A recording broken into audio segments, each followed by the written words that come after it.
Hello everyone and welcome to our dance class. In this lesson, we're going to teach you the slow waltz.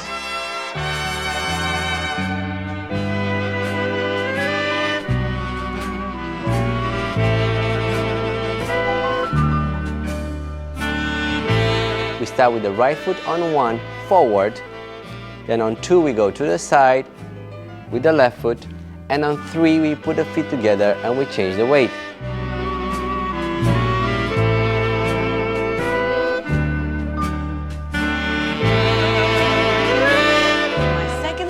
It's going to be smaller than my partner's.